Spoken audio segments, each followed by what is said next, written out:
Shalom saudaraku, kiranya kasih karunia dari Yesus Kristus dan dari Allah Bapa dan persekutuan Roh Kudus menyertai kita semua. Firman Tuhan menjadi perenungan kita pada pagi hari ini, Kamis 4 Maret 2021, yang tertulis di Yakobus 5 ayat 16. Demikian firman-Nya. Karena itu, hendaklah kamu saling mengaku dosamu dan saling mendoakan supaya kamu sembuh.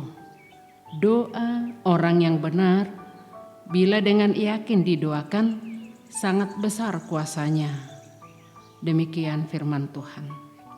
Saudara yang dikasihi Tuhan Yesus Kristus, topik renungan kita hari ini adalah doa orang benar mendatangkan kuasa. Kitab Yakobus dalam renungan kita hari ini mengajarkan tentang doa yang berkuasa. Ada 3 syarat untuk bisa berdoa dengan efektif. Yang pertama, doa orang benar. Doa yang efektif adalah doa yang dipanjatkan oleh orang benar. Siapakah yang dimaksud dengan orang benar? Alkitab mengajarkan yang disebut orang benar adalah mereka yang dibenarkan karena percaya kepada Tuhan Yesus Kristus.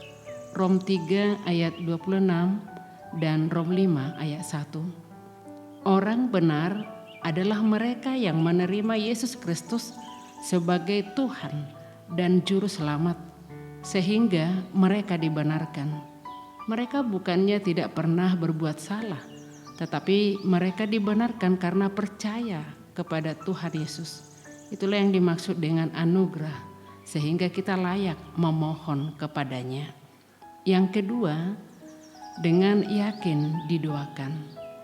Doa yang efektif muncul karena adanya keyakinan. Bagaimana kita bisa berdoa dengan yakin? 1. Keyakinan muncul karena doa tersebut lahir dari iman. Dan karena iman timbul dari pendengaran akan firman Kristus. Rom 10 ayat 17. Maka berdoa dengan yakin bisa terjadi karena ada dasar firman Tuhan yang kita pegang. Maka saudaraku, mari kita berdoa dengan memegang janji Tuhan untuk permohonan doa kita tersebut. 2. Keyakinan bisa muncul karena tidak ada tuduhan di hati kita.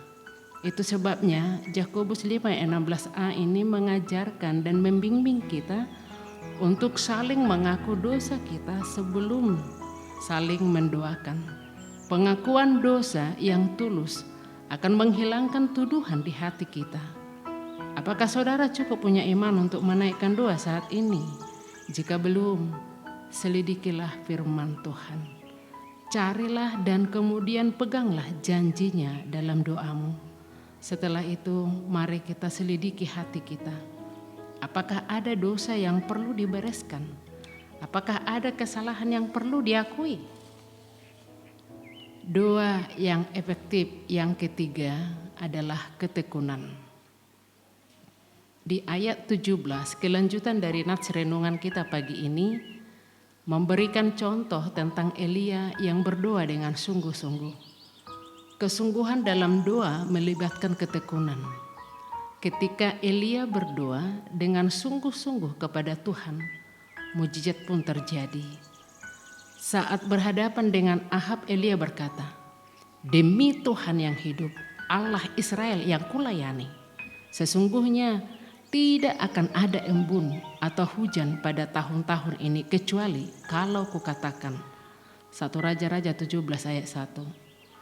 Maka yang terjadi adalah hujan benar-benar tidak turun selama 3,5 tahun.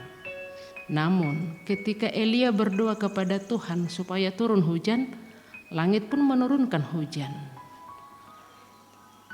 Maka dalam sekejap mata langit menjadi kelam oleh awan badai, lalu turunlah hujan yang lebat. 1 Raja-Raja 18 ayat 45a.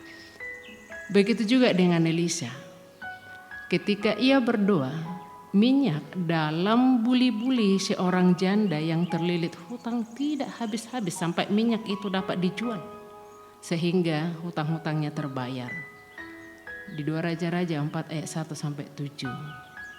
Dan karena doa Elisa pula anak perempuan Sunem yang mati hidup kembali. 2 Raja-Raja 4 ayat 8 sampai 37.